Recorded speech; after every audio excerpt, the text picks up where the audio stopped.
ओम नमः सिद्धेभ्यः। ओम नमः सिद्धेभ्यः। ओम नमः सिद्धेभ्यः। मंगलम भगवान वीरो मंगलम गौतमोगणी मंगलम कुंद कुंदाद्यो जैन धर्मोस्तु मंगलम सर्वमंगल मांगल्यम सर्वकल्याणकारकम प्रधानम सर्वधर्माणां जैनं जयतु शासनम जैनं जयतु शासनम वंदितो सर्वसिद्धे ध्रुवमचल मनोभवं गतिं प्रत्ये मोक्षामि समय पाहुन मृणमो सुर केवली भणिनम्। नमः शमय साराय स्वानुभूत्या च कासते चित्स्वभावाय भावाय सर्वभावान्तरचिने।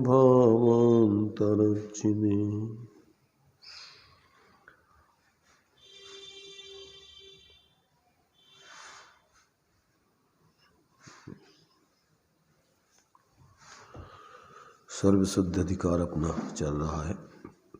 इसमें ज्ञान की सम्यक विशुद्धता हो जाने पर किस प्रकार से वस्तु स्वरूप के संबंध में वह जानता है, उस संबंध में यहाँ पर अपनी चर्चा चल रही है।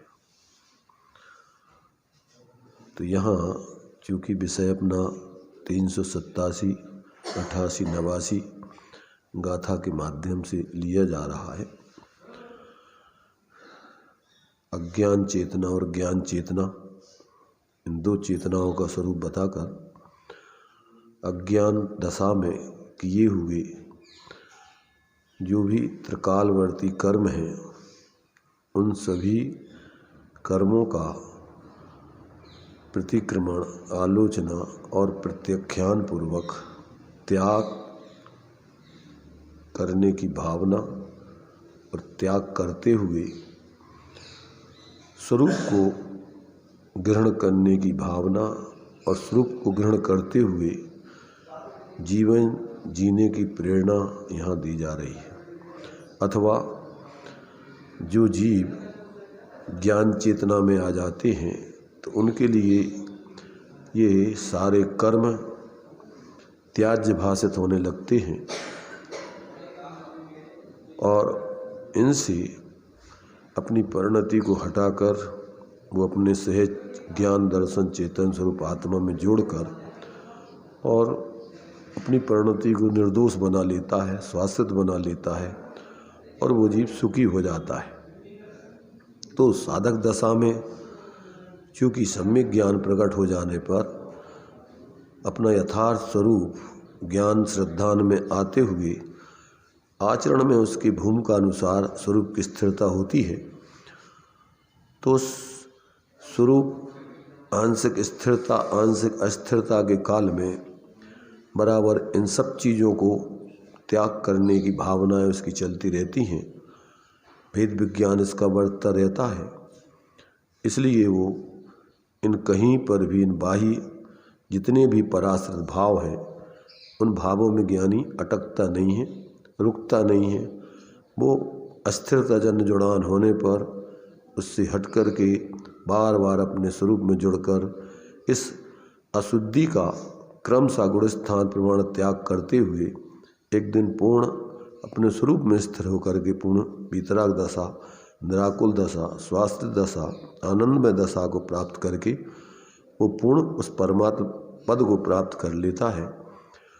उसी बात को यहाँ पर अभी क्योंकि आचार्य देव अभी साधक दशा में हैं, तो वो अपने जीवन में किस प्रकार से अपने जीवन को जी रहे हैं वो अपने अनुभव के आधार से उस बात को यहाँ सभी जीवों के लिए स्पष्ट करके और ऐसा शाश्वत आनंदमय जीवन जीना ही वास्तव में प्रत्येक आत्मा का कर्तव्य है, धर्म है, इसी में उसकी परम शांति है।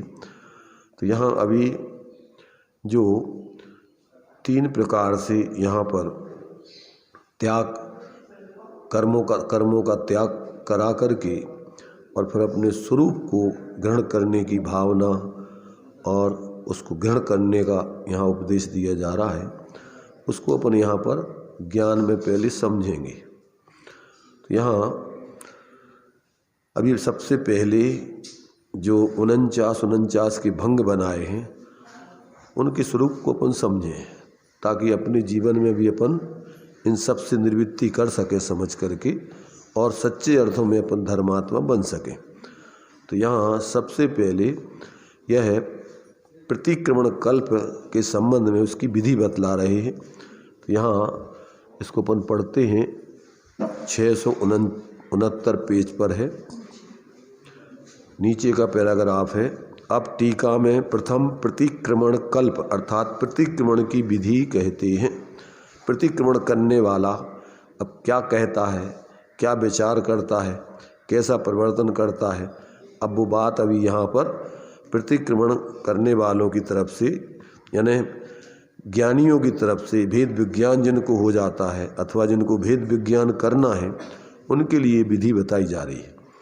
तो देखिए यहाँ पर पहले तो 49 के जो भंग यहाँ पर बनाए गए हैं उसका अपन पहले ज्ञान में स्वरूप समझ लें।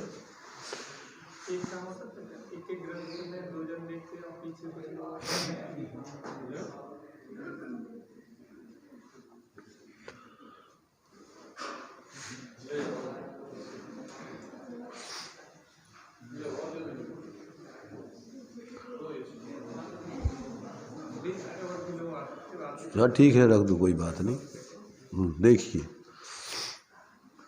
यहाँ पर मन वचन काय कृत कारित अनुमोदना 9 कोटि से कर्म होता है और उस 9 कोटि के कर्म को त्याग करने की विधि यहाँ पर बतलाई जा रही है, भूत में, वर्तमान में, भविष्य काल में। तो अब यहाँ पर 9 कोटि अर्थात मन वचन काय कृत कारित अनुमोदना। अब इनके सबसे पहले इनके भंग जो बनाएंगे तो मन वचन काय के बनते हैं 7 भंग। कैसे बनते हैं कि एक तो बनता है तीनों का एक भंग, मन वचन काय से एक साथ करते हुए जो कर्म किया जाता है तो उसको एक साथ एक भंग बनेगा।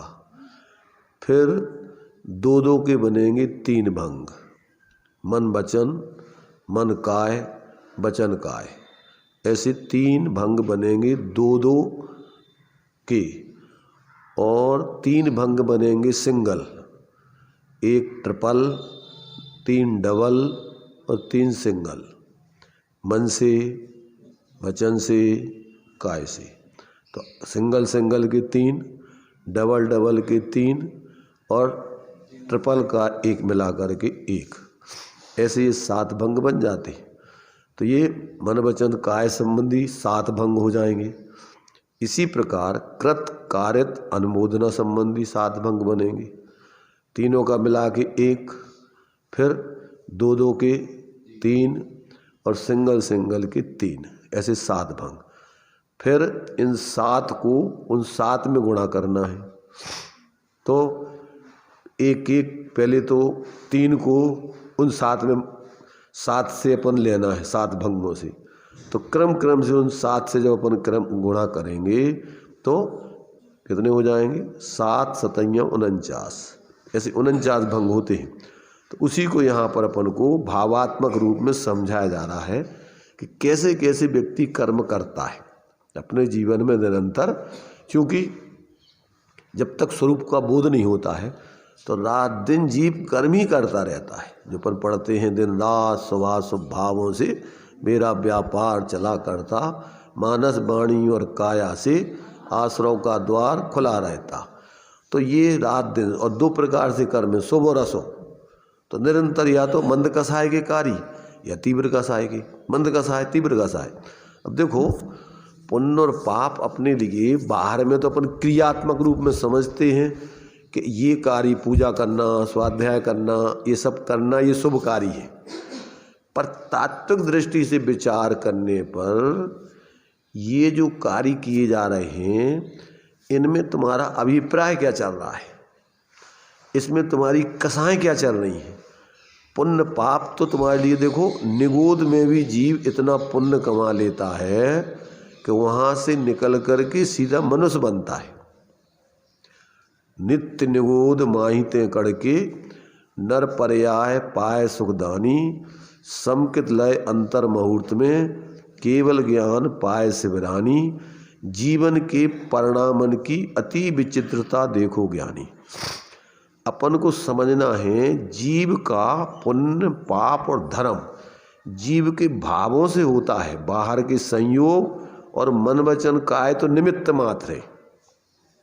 क्या कहा, आप बाहर में जो भी अवलंबन ले रहे हो वो निमित्त हैं, मन वचन काय भी निमित्त हैं, पर फल मिलता है तुम्हें अपने परिणामों का। अंदर में तुम्हारे परिणाम क्या चल रहे हैं। मंदिर आ रहे हो आप, तो मंदिर आते समय क्या आपका विवेक जागृत है? क्या आप मंदिर आते समय वस्तु तत्व को समझ करके ये मंदिर किसी जाति पाति का नहीं, भगवान का मंदिर है।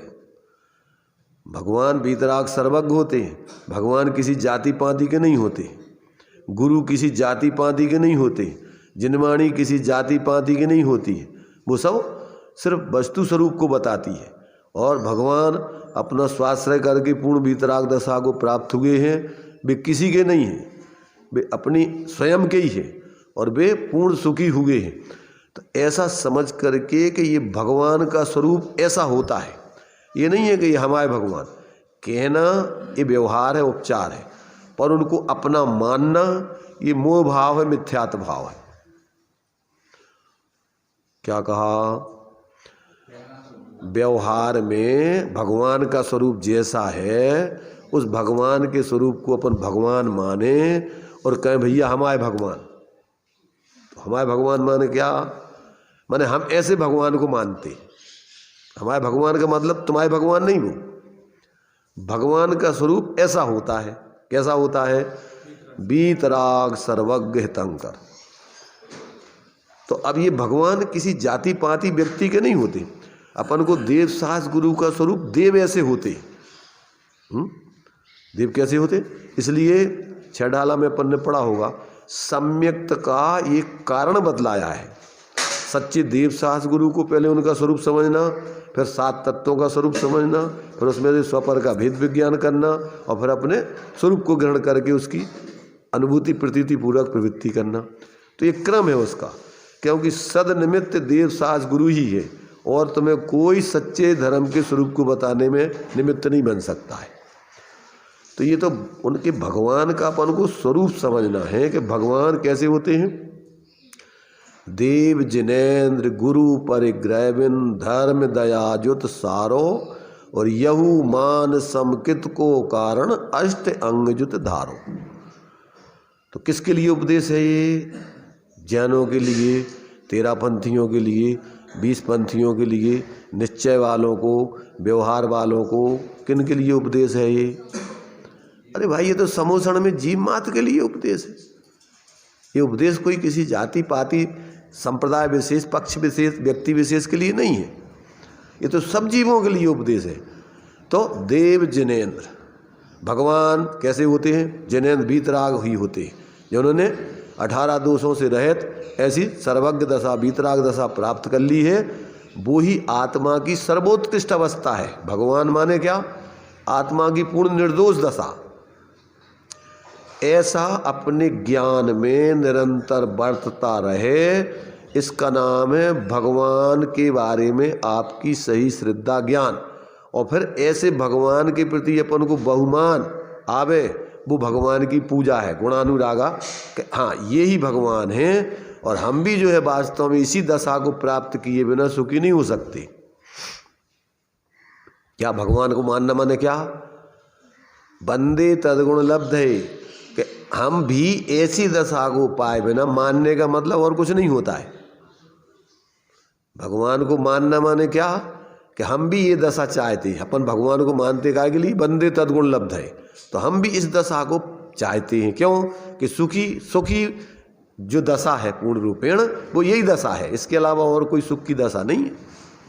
तो अब उनको उसको चाहना ये हो गया अपना स्वभाव।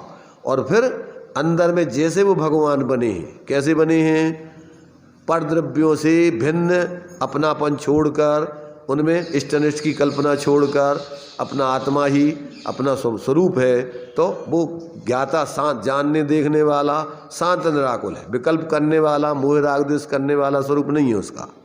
और पर तो है ही, पर रूप तो आत्मा का स्वरूप है ही नहीं। आत्मा कोई भी द्रव्य, एक द्रव्य दूसरे द्रव्य रूप तो हो ही नहीं सकता है। तो ऐसा अपने ज्ञान में पहले तात्विक दृष्टि से निर्णय हो, तो फिर इसके बाद व्यवहार में जो अपन को विकल्प दशा में अपन फिर उनके प्रति उनका बहुमान पूजा करें। तो पूजा में क्या करते?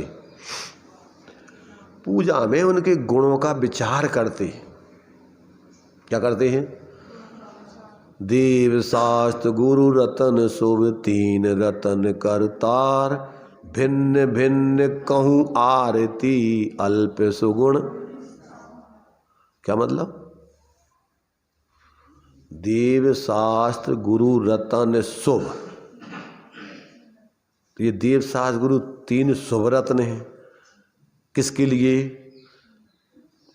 जो इन देव शास्त्र गुरु के स्वरूप को समझ करके इनके प्रति बहुमान करता है, तो इससे शुभ भाव होंगे। तीन रतन शुभ भाव वाले, इनको इनके प्रति अनुराग, इनका स्वरूप समझकर इनको ही देव, सच्चे देव शास्त्र गुरु को सच्चा देव शास्त्र गुरु मानना, इनसे आपको शुभ भाव होंगे। और फिर तीन रतन करतार। तीन कौन से रतन करते हैं ये? इन देव शास्त्र गुरु के पास आकर अपन जब कि ये आत्मा की निर्दोष दशा, वीतराग दशा है, ये मोक्ष तत्व का श्रद्धान हो गया। और साधु जो स्वरूप की आराधना करके उत्कृष्ट वीतराग दशा को, तीन चौकड़ी कसाय के अभाव की दशा को पाकर जी रहे हैं, वो संबंध जरा तत्व है। और जो अभी जीवन में उनकी जितना संजुलन का सहाय है, तो जितना उनका भी 28 गुण आदि का पालन करने का भाव है, शुभ भाव, जीवों को ये 5 समिति से चलना, देख करके चलना और हितमित प्रिय वचन बोलना, ये कौन सा भाव चल रहा है? ये शुभ भाव है, ये पाप भाव नहीं है। कौन सा भाव? पुण्य भाव है। तो ये उनके आश्रव तत्व है, ये उनके बंध, इस प्रकार का भी बंध है होगा पुण्य का। और जो शरीर आदि है, संयोग हैं, ये अजीब हैं, तो ये अजीब तत्व है। और अंदर में उपयोग स्वरूप जो अनंत गुणात्मक और असंख्यात प्रदेशी और सभी त्रिकालवर्ती पर्यायों में व्यापने वाला एक रूप क्या है? वो जीव तत्व है। नव तत्व गतत्व भी यदि सब में जाता है, अनंत गुणों में, अनंत अपनी त्रिकालवर्ती पर्यायों में जाकर के भी वो अपने एक रूप द्रव्यपने को नहीं छोड़ता है। ये कौन सा तत्व हो गया? ये जीव तत्व है और यही मेरा स्वरूप है।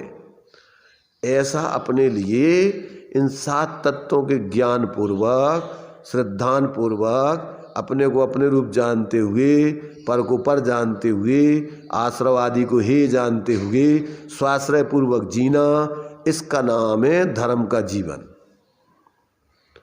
अब ये नहीं जिए और एकमात्र अपन परंपरा से जो जिस कुल में पैदा हुआ, सब लोग अपने अपने कुल में जाकर अपने अपने जो भी उनके चल रहे धर्म, वे सबको मानते हैं, तो सब धर्मा तो बन जाएंगे कि नहीं? अपने अपने कुल में जो भी उनकी धर्म की क्रियाएं, जो भी भगवान मानते हैं, सब लोग उनको माने, अपने अपने मानते ही हैं वो तो। अगर अपन अभी जैन कुल में पैदा हो गए, कल अगर मोमडन कुल में चले जाएंगे तो क्या करेंगे? वहाँ पर तो धर्मात्मा कहलाएंगे कि नहीं अपन, क्योंकि अपन अब भगवान को मान रहे। बोलो भाई, विचार करना यहाँ अपन को है। अभी बिना समझे आप स्कूल में पैदा हो गए, भैया अपन जैन है, और इसमें अभी अपन ने देखो संप्रदाय बना रखी, श्वेतांबरों में मूर्ति पूजक, स्थानकवासी, उसमें भी 13 पंथी, 20 पंथी, 16.5 पंथी, उसमें भी बीच वाले भी हैं। 20 और 13 दोनों को मिलाकर आधे कितने होते? 16.5। तो नहीं भैया अपन दोनों में रहो, अपन एक में नहीं, एक पंथ में नहीं जा रहे अपन, तो अपन दोनों के हैं आधे आधे, 16.5 पंथी है अपन तो। अरे नायके न मायके वे कहूँगे नहीं है, जिनको अभी तत्व का निर्णय नहीं है तो फिर तो का है, कछु नहीं है। तो अभी जब तक अपन को ये यथार्थता का अपन 6 द्रव्य 7 तत्व स्वापर ये उपाधि का निर्णय नहीं करें, ऐसा ही है। हाँ वही बता रहा है कि जब तक अपन सत्य को नहीं समझेंगे तो कुछ अर्थ नहीं निकलता है। अभी अपन को जो भी जिसने जो कुछ कहा, नई परंपराएं खड़ी हो जाती हैं। पहले कुछ मानते रहते, फिर नई परंपराएं खड़ी होती रहती, बदलती रहती, जिसने जो कह दिया। अब तुम्हारा निर्णय होगा अगर कि धर्म क्या है, पुण्य क्या है, पाप क्या है, अधर्म क्या है, तो आप किसी के भ्रम में नहीं आएंगे, आप नहीं करेंगे। और अगर नहीं समझे तो अब भैया अब ठीक है, अब अपना धर्म बदल लगाओ, अब जो चालू करने अपन को। अब अपन 13 पंथी थे, अब 20 पंथी हो गए, 20 पंथियों को बहुलता हो जाएगी तो सब स्त्रियाँ पूजा करें, भगवान को छुएं, चंदन लगाएं, पंचामृत अभिषेक करें, तो क्या करेंगे अपन? बनते जाते ना नए, जब जिनको निर्णय नहीं है। ज़्यादातर इस तरफ देखो तो पद्मावती क्षेत्रपाल की भगवान की पूजा कम और पद्मावती क्षेत्रपाल की ज़्यादा। दिल्ली तरफ तो लाल मंदिर में तो भगवान के तो मिले 1-2 जने, और पद्मावती के पास मिलेंगे 100-200 आदमी लाइन लगाए, दीपक लगे भरे हुए दीपक लिए। क्यों? कि पद्मावती तुम्हारी इच्छा की पूर्ति करेंगी, और जो वीतराग भगवान तो कछु लेते ही नहीं है, इनके तो जाके क्या करें अपन।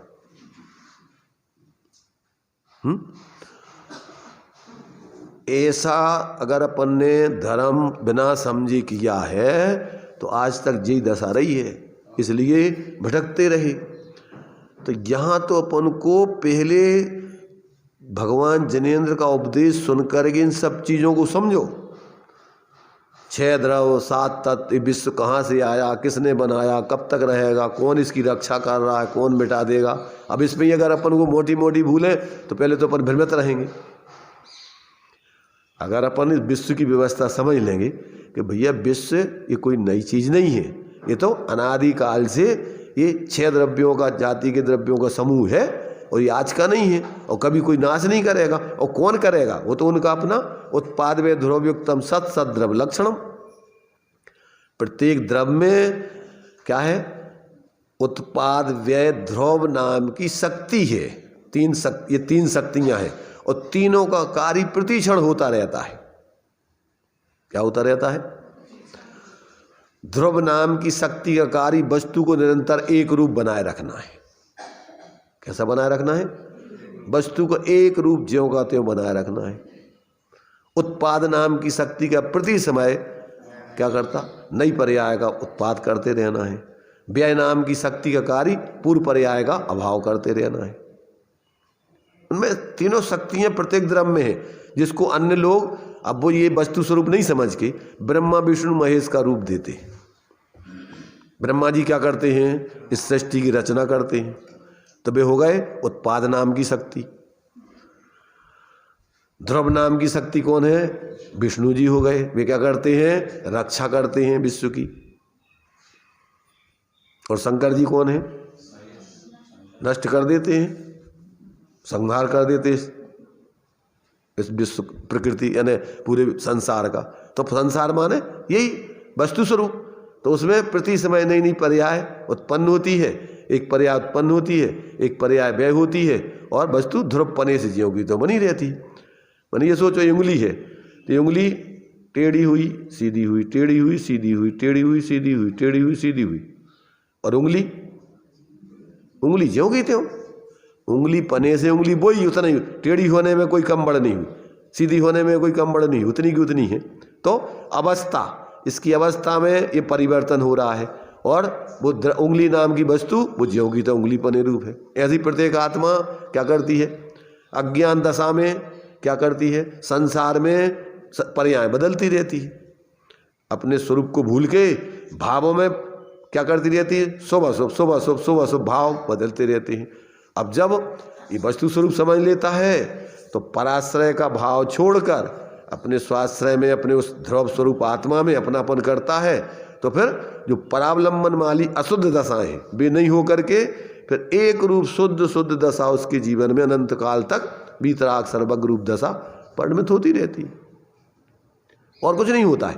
अभी अज्ञान दशा में परावलंबन से अपन निरंतर अशुद्ध भाव कर रहे हैं, जो शुभाशुभ भाव बोल रहे हैं ना अपन, दिन रात शुभाशुभ भावों से अभी अपन यहाँ आ गए, यहाँ बैठ गए, तो यहाँ क्या हो रहा है, यहाँ थोड़ी शांति मंदकसा है। किसकी मंदकसा है, कि जो बैठ करके सुन रहा है, समझ रहा है, और जो बैठ करके अंदर ही अंदर और कहीं के विकल्प कर रहा है, भैया जल्दी खत्म हो गए यार, अपन बैठे तो हैं परंतु आकुलता चल रही है। सल्ले लेके बैठा है, मंदिर में तो आया है और पहले से सल्ले लेके आया है कि जल्दी से लौट के अपन को जो करने वो करने, तो मंदिर में तो मन ही नहीं लगेगा। मंदिर में आए तो निस्सही मैंने कहा कि अब बाहर की चीज़ें सब छोड़ के हम सही रूप में आपके पास आ गए। अब हमारे लाने और कोई विकल्प नहीं है, अब तो आप और हमें। जैसे वो धनंजय कवि थे ना, तो आ गए मंदिर में, अब पूजा कर रहे हैं, बच्चे को सर्प ने काट खाया, बुलाया, अब वे अपने पूजा में लगे। पत्नी को गुस्सा आया और वो बच्चे को लेके आगे कि लो जोड़ रहो, करत रहो पूजा तुम। क्या किया उनने, फिर जल्दी से ले गए डॉक्टर के पास, ले गए कि नहीं? क्यों? अरे भाई ये तो पुण्य पाप के उदय की व्यवस्था है, तो अपन पूजा छोड़ देंगे और पाप का उदय होगा तो बचा लोगे तुम उसको, और पुण्य का उदय होगा तो तुम पूजा करते रहो, उसको कोई मार पाएगा? तो वो तो अपने आराम से भगवान की पूजा कर रहे। बाद में जब पूजा हो चुकी तो उन्होंने कहा, अरे बेटा चलो, कैसे सो रहे तुम्हें थे? बेटा खड़ा होगा और चलन लगो। फिर मतलब ये है कि ये सब व्यवस्थाएं ऑटोमेटिक बाहर की, तुम्हारी इच्छा के आश्रित नहीं है। पाप का उदय होता है, लाख प्रयत्न करो कुछ नहीं होगा, और पुण्य का उदय होगा, कुछ नहीं करो, सब व्यवस्थाएं ऑटोमेटिक बन जाएंगी। और ये आपके जो ये भाव चलते हैं धर्म के, तत्व विचार आदि के, ये तो सर्वोत्कृष्ट पुण्य बंध के कारण होते हैं। और अंदर में अगर तत्व ज्ञान पूर्वक स्वरूप का अवलंबन है, वे तो सब कर्मों को नष्ट करके अतीन्द्रिय आनंद है, कोई विकल्प क्या काम नहीं है उसमें। तो अब ये जो है, जब तक व्यक्ति यथार्थता को नहीं समझता तो अब वो औपचारिकता में करता रहता है, अंदर से अपने से जुड़ ही नहीं पाता, और बस फिर कहता भैया देखो हम तो इतने दिनों से कर रहे और हमारे देखो कैसे परेशानी हो गई, अब का फायदा इसे? बाहर का फायदा मिलता है इससे? अरे देखो बाहर का भी, इसमें मुख्य मार्ग प्रकाशक जी ने प्रश्न उठाया है, उसमें दिया उन्होंने कि अरहंतादिक से वीतराग विज्ञानता की सिद्धि होती है, जीव संसार से मुक्त हो जाता है। कि जा तो ठीक है भैया, जा बताओ तुम कैन से हमारा कुछ लौकिक प्रयोजन भी साध है कि नहीं साध है? लोगों की समस्या तो सबसे पहले वो है। तो क्या समाधान दिया? पढ़ा किसी ने? क्या पढ़ा?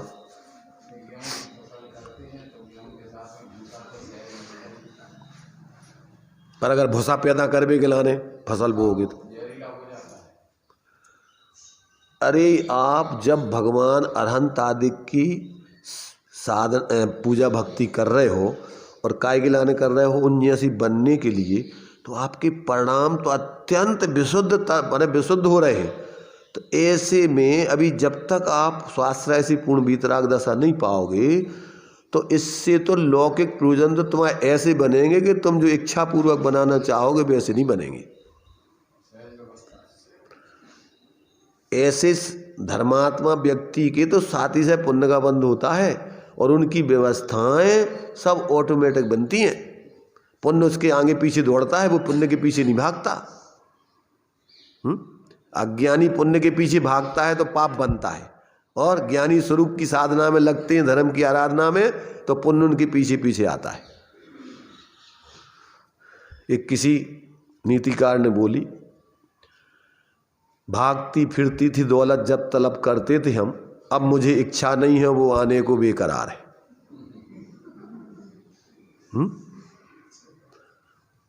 जितने भी महापुरुष हुए हैं, जब उनने सब छोड़ के आत्मा आराधना में लग गए तो उनके तो आगे पीछे पुण्य का ढेर लगता है। देव आकर के व्यवस्था बनाते हैं। समुद्र की रचना कौन करता है?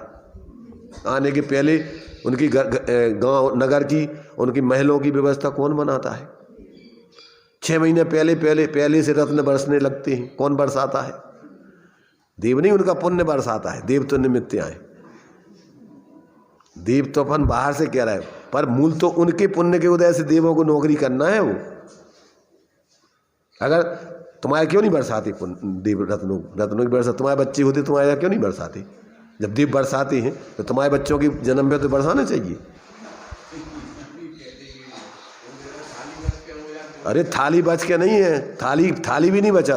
गर्भ में डॉक्टर बुलाऊं ना पड़ा, बीमारी पे आके छेद होगा, हॉल हृदय में छेद है, फलाना आंखें खराब है, फलानो है। तो ये तो जो तुमने किया है उसके आधार पर ये बाहर की व्यवस्था बनती है। इसलिए जो धर्म की आराधना करने वाले जीव हैं उनके लिए तो ऐसी स्थिति नहीं बनती। बीमार नहीं होते, कभी ऐसे नीच हीन कुलों में पैदा नहीं होते, ऐसी पाप के उदय की परिस्थिति उनकी बनती नहीं। सम्यक दृष्टि को सिर्फ एक वज्र सम नारा सहनन का ही सिर्फ उसको आश्रय होता है, हीन सहननों का आश्रय नहीं होता है। और उसका शरीर आदि भी कैसा है? सम चतुर्थ संस्थान आदि सब सम्यक प्रकार के, क्योंकि उसके भाव सम्यक होते हैं। बंध भी ऐसे ही होता है। तो शरीर आदि की सर्व सुंदर रचना होती। कामदेव आदि देख करके जहाँ से वो निकल जाते हैं, महिलाएं क्या करती हैं? उल्टा सुल्टा करने लगती हैं।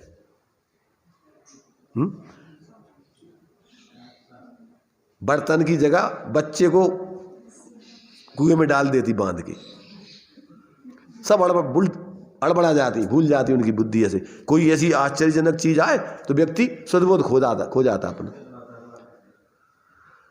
तो मतलब ये है कि ये सारी चीजें अपन को जब यथार्थ रूप में अपन समझ के करते हैं तो यहाँ पर भी अपन को कोई टेंशन नहीं। जहाँ है आराम से इत्मीनान से करते हैं। हापड़ धापड़ में नहीं, भैया जल्दी जल्दी जल्दी भोजन करने, जल्दी दुकान पे जाने, जल्दी। अरे तो मरने के लिए पैदा भाई हो कि जीने के लिए? हर काम आकुलता, और आकुलता पाप है। अपन पढ़ रहे एक तरफ है कि आत्म को हित है सुख सुसुख आकुलता में कहिए। क्या काम ने? आत्म को हित है सुख सुसुख आकुलता में कहिए। अब कोई सब लोग सुने नहीं रहे, सब मंजूर कर रहे कि हाँ आकुलता में कहिए। बैठे यार बने आकुलता में अपना सुख मान रहे अपन। आकुलता कार्य में 1 मिनट चैन से नहीं काम करते, कोई न खाते न पीते न कोई काम। जल्दी जल्दी पूजा तो जल्दी।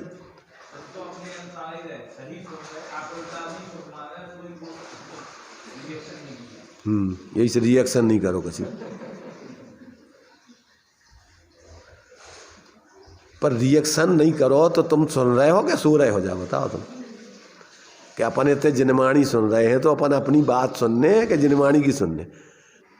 कि भैया ये अपन को लक्षण है दुख का कि जिस व्यक्ति को हर काम में आकुलता समझ लो, व्यक्ति कभी सुखी नहीं हो सकता। और महापाप का बंध होता है, इसलिए उसके लिए शारीरिक दृष्टि से बीमार, हर प्रकार मानसिक दृष्टि से बीमार, पागल भी हो जाते। ज़्यादा सोचने वाले ही पागल होता है। अब कैसे हुई, अब जो कैसे हुई, अब जो कैसे हुई। अरे तुझे तेरी कल्पनाओं से हुई है ये सब काम क्या? और हो भी जाएंगे तो तुझे क्या मिल जाएगा उसमें? इसलिए भाई देखो, जब तक अपन को यथार्थ धर्म का स्वरूप ज्ञात नहीं होता तो यहां भी अपन शांति से कोई काम नहीं कर पाते। आ रहे अपन यहां भगवान के पास शांति की सुख की तलाश में, और इतनी आकुलता कर रहे, इतनी जल्दी कर रहे। जल्दी जल्दी करो भैया जल्दी। समझ रहे ना। उते अगर ग्राहक तुम्हारा जो है अच्छा माने शादी मादी का सामान लेने आया होगा तो उससे नहीं कहता अपन जल्दी करो भैया, जल्दी हमें जल्दी और दूसरे को चुकाऊँ नहीं। अच्छा तुम्हें जल्दी भैया, हम दूसरे के, अरे नहीं भैया शांति से लो, जल्दी की कोई बात नहीं, आराम से। इतने अपन को नहीं लगा कि जो काम, अरे इससे बड़ा कोई काम ही नहीं दुनिया में, अबे तो जल्दी का क्या काम है। सब जल्दी छुड़ावे के लाने तो अपन समझ वही बात है आए, और वही जी डुकर गया एक अलग भाई, वही डकर गया हिस्सा में आ गई। जी के कारण से अपन अलग भय थे कि भैया अपन अलग हो जाए तो चलो शांति से, और भाई तुम्हारे हिस्सा में पड़ गई। जिस सुख शांति के लिए तुम्हें थे आए थे, और भाई भैया आकुलता थे पैदा कर ली तुमने, तब कहाँ जाओगे तुम शांति सुख पावे के लाने। तो ये तो अपन को यहाँ के ये जीव कर्म कर कर के परेशान है, तो इन कर्मों को पहले समझे हम कैसे कर्म कमा रहे हैं। मन का अवलंबन करके, वचन का अवलंबन करके, काय का अवलंबन करके, दूसरों की खुद करके, करा करके, अनुमोदना करके, मन से करते हैं, वचन से करते, काय से करते, खुद करते, दूसरों से कराते, करते हुए की अनुमोदना करते। अब तुम्हारे अंदर के भाव जब होंगे तभी करोगे, तो तुम्हारी जैसी श्रद्धा है, जैसा ज्ञान है, वैसे आचरण करोगे। अब तुम्हारी श्रद्धा है कि बाहर के संयोग भोगों से व्यक्ति सुखी होता है, तो रात दिन वही मन में सोचोगे, वही बोलोगे, वही शरीर से करोगे, हाँ करोगे, कराओगे, अनुमोदना करोगे उसी की, रात दिन उसी में लगे रहोगे और सोचोगे कि हम सुखी नहीं हो रहे, परेशान है भैया हम तो, अब हम कैसे सुखी हुई हैं बताओ विधि। मैंने अपन अपने हिसाब से विधि सीखना चाहते, किस हिसाब से कि आकुलता भी हम करत रहे में और निराकुलता का जीवन भी हमारा जीवन।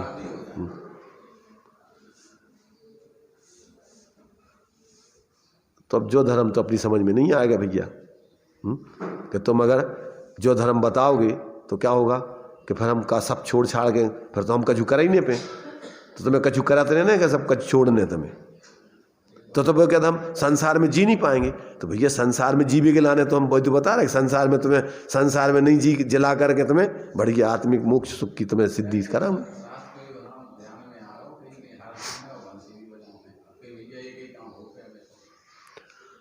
तो ये जो है देखो धर्म बहुत सहज है, सरल है, आनंदमय है और हर व्यक्ति समझ सकता है, अमीर गरीब स्त्री पुरुष, इसमें कोई भेद जाति पाति इसमें कुछ नहीं है।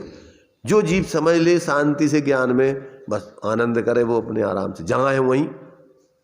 बाहर में अपन को उसमें कोई बाहर से लेवे देवे की, अंदर में आप जितना अपने से जुड़ते जाओ, बाहर से हटते जाओ, उतना आनंद आएगा। और बाहर की व्यवस्थाएं छोड़ दो तुम, चिंता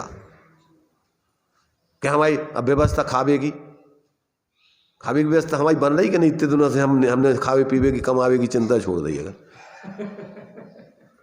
बना थे क्या? नहीं बना था कि भूखे मरा था आदमी। साधु संत हैं, उनने सब व्यवस्था छोड़ दी और वे निकलते हैं और बड़े बड़े आदमी लाइन लगा के हे स्वामी पधारिए पधार, और स्वामी जी भेजा रहे।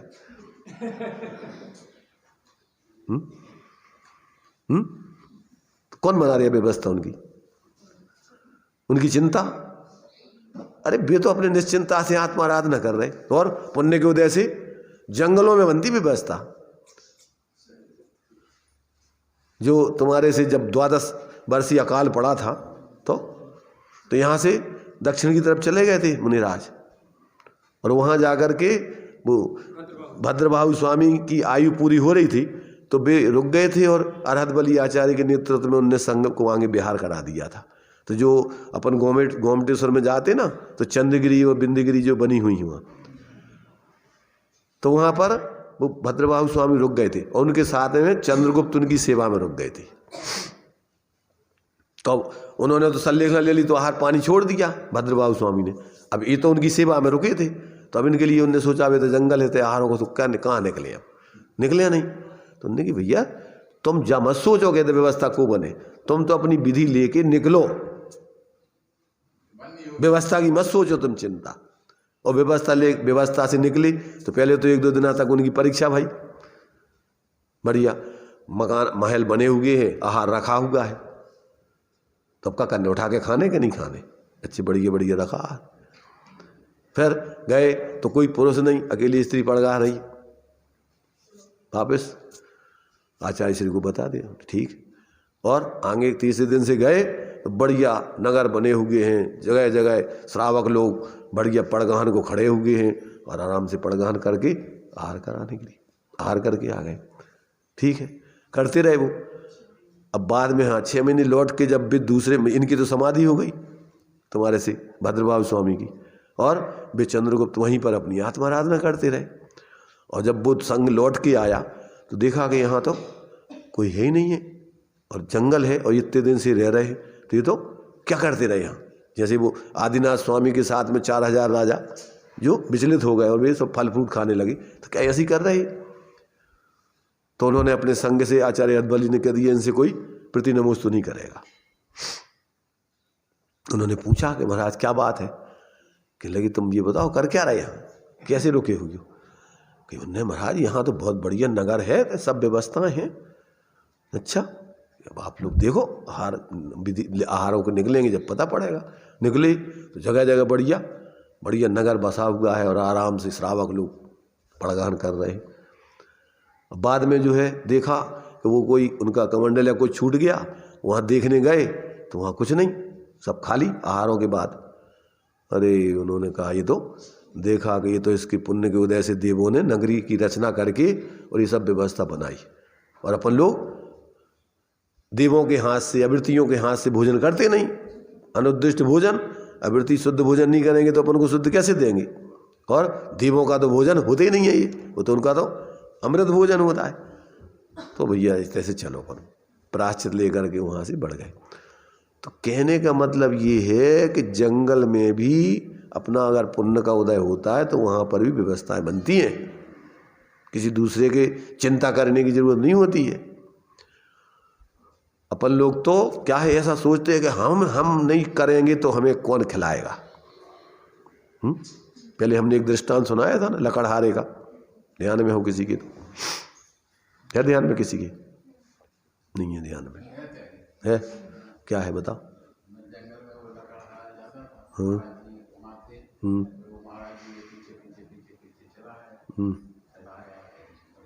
नहीं वो नहीं थे, दूसरे।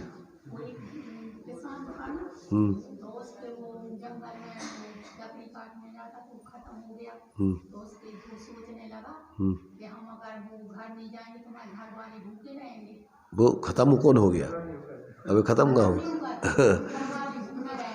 माने वो जो है वहाँ पर जो है कोई माने लोग बैठे थे, उपदेश सुन रहे थे, व्रत वगैरह ले रहे थे, तो उन्हें भी कि हमें भी महाराज का थे, उन्हें कि संगे हमारे हो जाओ तो तुम्हारा कल्याण हो जाएगा। अरे महाराज अब हम हमारे बिना घरे हम जब लकड़ियाँ काट के ले जात, जब हम उतने से बाजार से सामान खरीद के ले जात, जब बच्चों की व्यवस्था बनाते हैं, जब पत्नी सब सेटिंग करती है, और अगर इधर रह जाएंगे तो उनको क्या हुई है।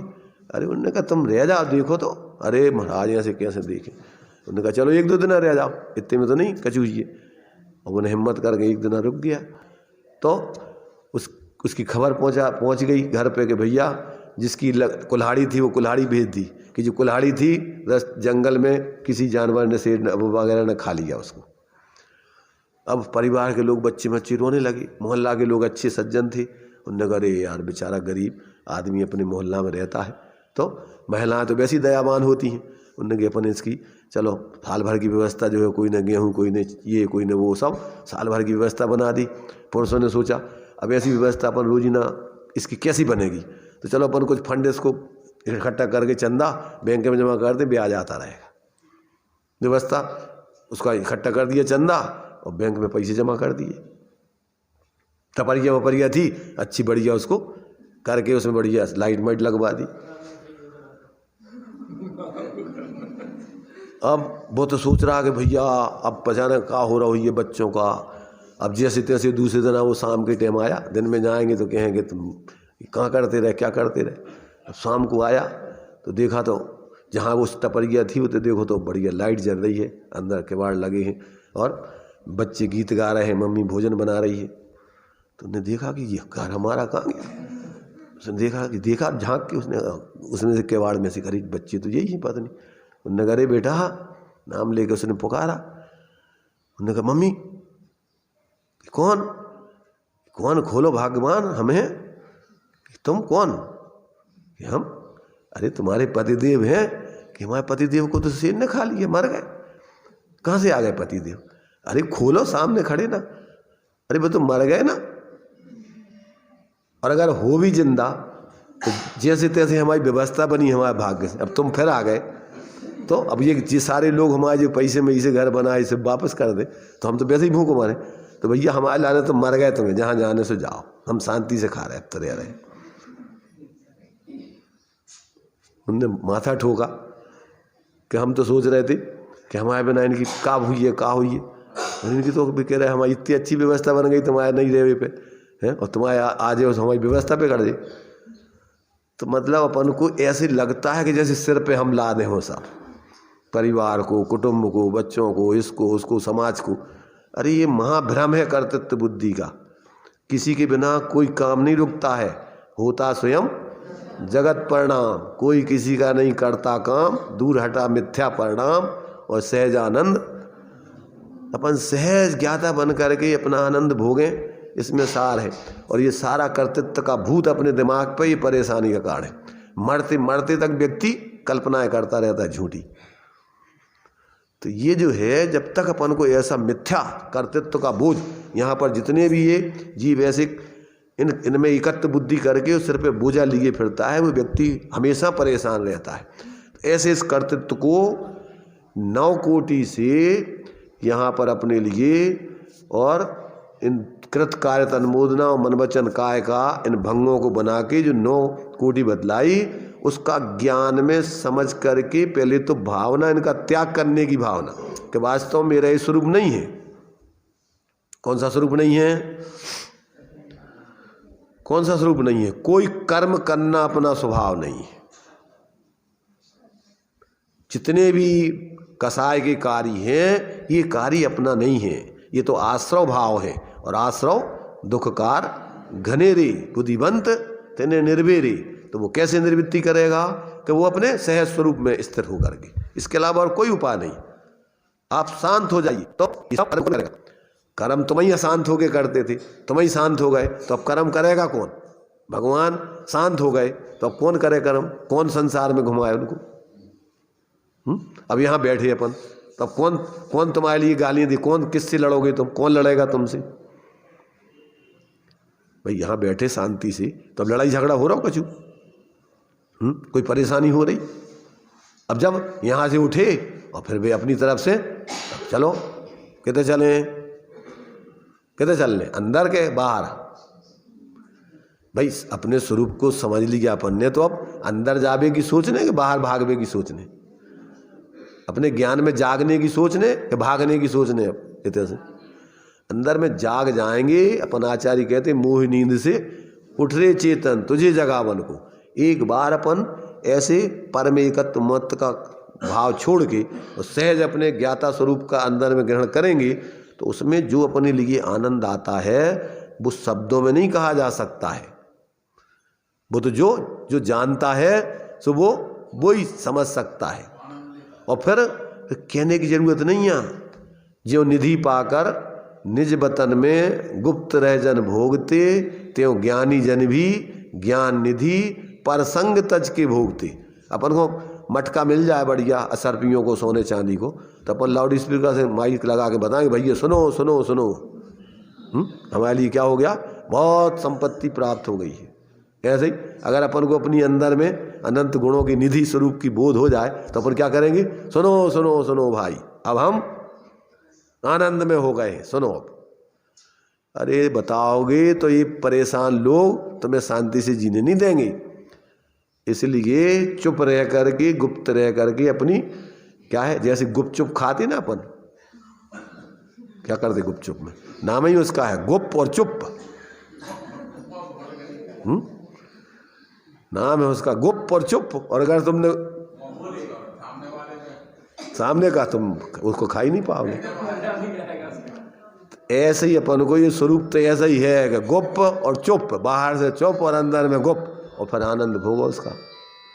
तो ये जो है अपन को ये इसी में ये सारे कृत्यों का ज्ञान कराकर और अंदर में अपने उस ज्ञान स्वरूप आत्मा की आराधना की प्रेरणा। पहले तो ज्ञान, भावना और प्रवृत्ति, 3 चीज़ें होती हैं। पहले तो ज्ञान होता है। अब बिना ज्ञान के आप करोगे क्या, कैसे करोगे? भोजन बनाने का ज्ञान नहीं है तो कैसे बनाओगे? तो पहले तो ज्ञान कि भैया ऐसा भोजन बनता है, ऐसा बनता है।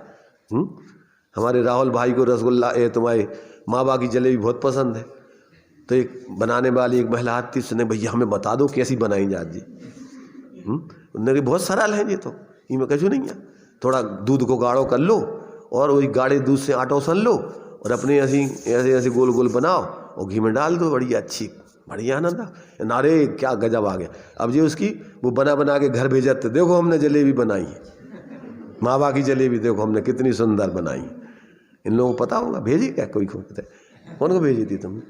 सब लोगों को बताई थी, मोबाइल पे डाल डाल के, देखो ये जलेबी तुम लोग बना सकती हैं ऐसी क्या? राहुल को 10 दिन में 9 दिन जलेबी मिल गई। तो मतलब क्या है कि व्यक्ति को क्या टेक्निक आ जाती है और फिर बढ़िया आराम से बना बना के खाते रहो। ऐसे ये धर्म है कि भैया अगर एक बार समझ लो, जहाँ रहो वहीं आप आनंद से, इसमें किसी दूसरे की दखलंदाजी होती ही नहीं है। बाहर से कोई कुछ नहीं कर सकता, पर बशर्ते तुम सही धर्म समझ लो। तो जब तक अपन सही धर्म नहीं समझते तब तक जहाँ से धर्म समझा जाता है वहाँ आते हैं अपन सच्चे देव शास्त्र गुरु। तो ये तो धर्म समझने के लिए आते हैं। इतने और अपन अगर मात्र ऊपर ऊपर करते रहे और धर्म नहीं समझे तो ज़्यादा समय नहीं चलती है गाड़ी।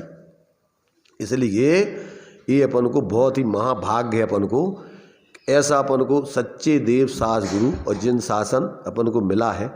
और इसमें से अपन ये सारी कलाएं अपन को महापुरुषों ने जो जिए हैं अपन को अनुभव करके उनने बताई, क्योंकि वो भी अभी उतनी उत्कृष्ट साधना नहीं कर पाए इसलिए बताई। विकल्पों में उनको ये भाव आया कि अन्य जीव भी समझे, अगर निर्विकल्प हो जाते तो वो भी जरूरत ही नहीं थी उनकी।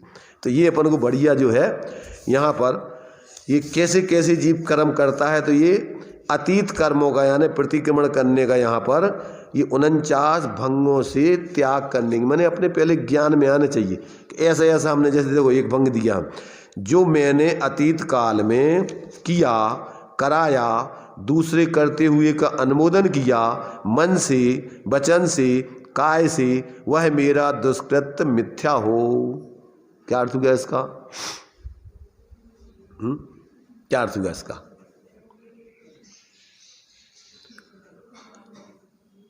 पहले मैंने जो कुछ भी कर्म मन से वचन से काय से कृत से कार्य से अनुमोदना से मैंने किया, वो मेरा दुष्कृत्य मिथ्या हो।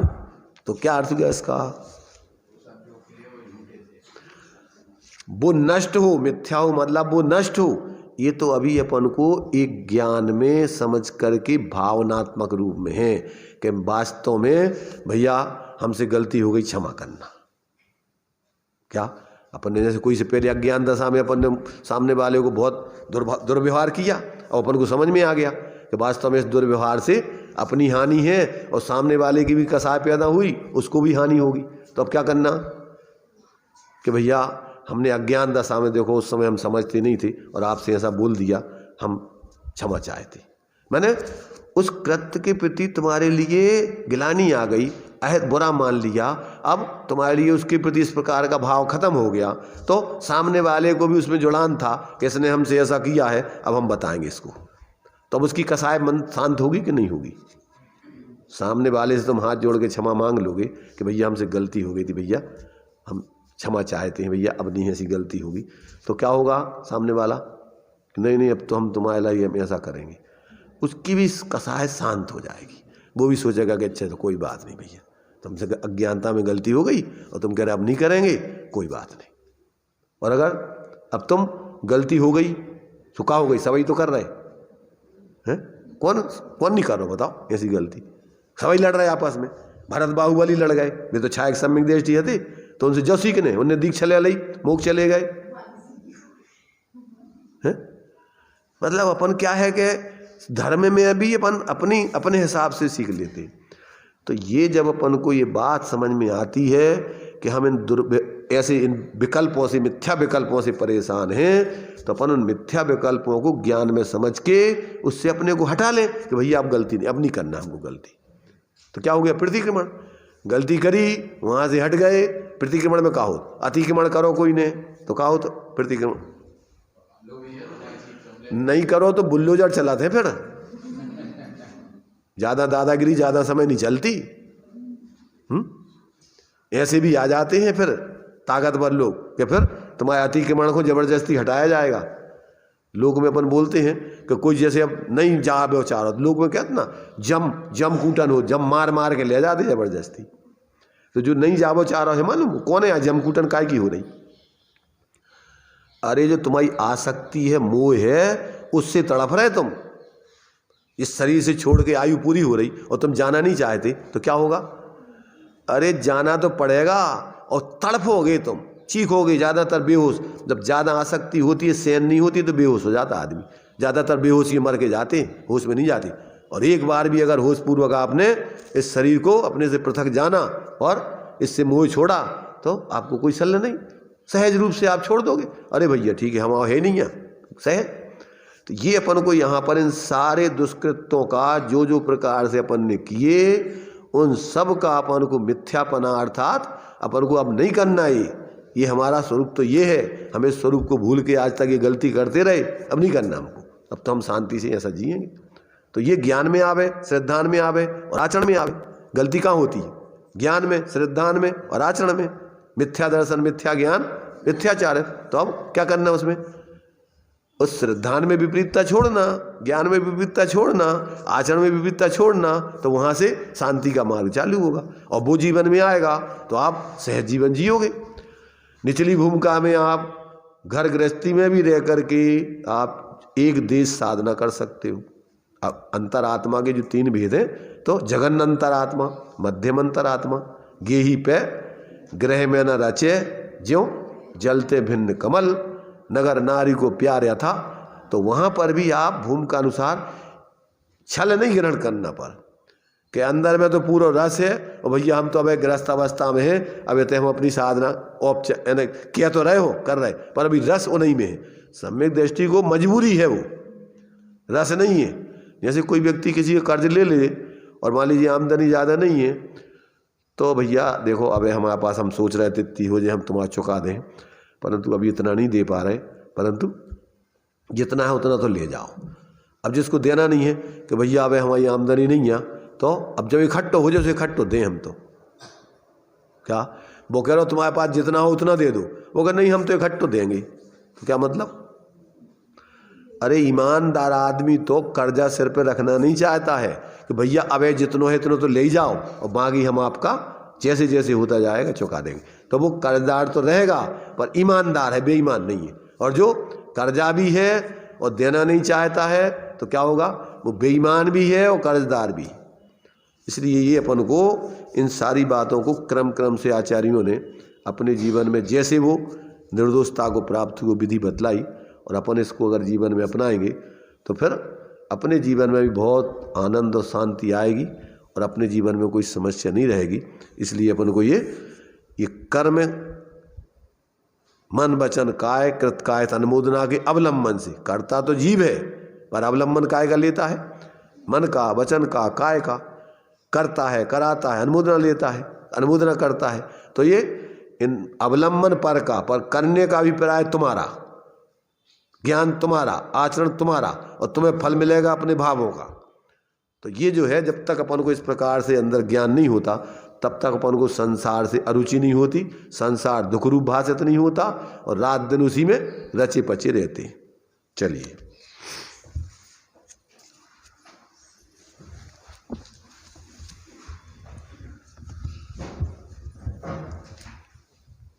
कर्म शुभ और अशुभ दोनों ही बंध हैं, आत्मा को फंसाने के फंद हैं। कर्म शुभ और अशुभ दोनों ही बंध हैं, आत्मा को फंसाने के फंद हैं। रोक ले पहले आश्रय को संबर से तू, निर्जरा कर मिटा ले तो क्या बात है। रोक ले पहले आश्रय को संबर से तू, निर्जरा कर मिटा ले तो क्या बात है। शुभ कर्म हो चाहे अशुभ कर्म हो, दोनों ही बंध के कारण हैं। ज्यों लोह बेड़ी बांधती त्यों स्वर्ण की ही बांधती। अपन आलोचना पाठ में पाप की त्याग की बात करते हैं, और यहाँ पे समय सार में पुण्य पाप दोनों का त्याग करके स्वरूप में स्थिर होने की बात है। दोनों प्रकार की अज्ञान चेतना को त्याग करके परम स्वरूप के आश्रय रूप ज्ञान चेतना का अवलंबन ले, ऐसी भावना यहाँ भाई है। शाम को 8:15 से स्वाध्याय रहेगा बाजार के मंदिर में। निज निधि निज में बताई, यह अनंत उपकार है। उसके लिए जिन वाणी माँ को वंदना सतबार है। वंदना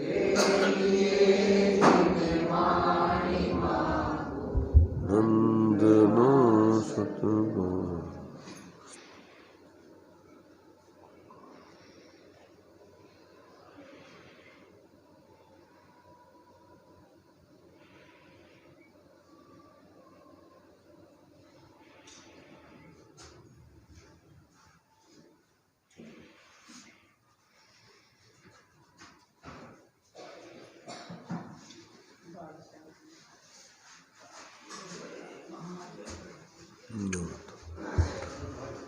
द्वादशांग जनवाणी माता की जय।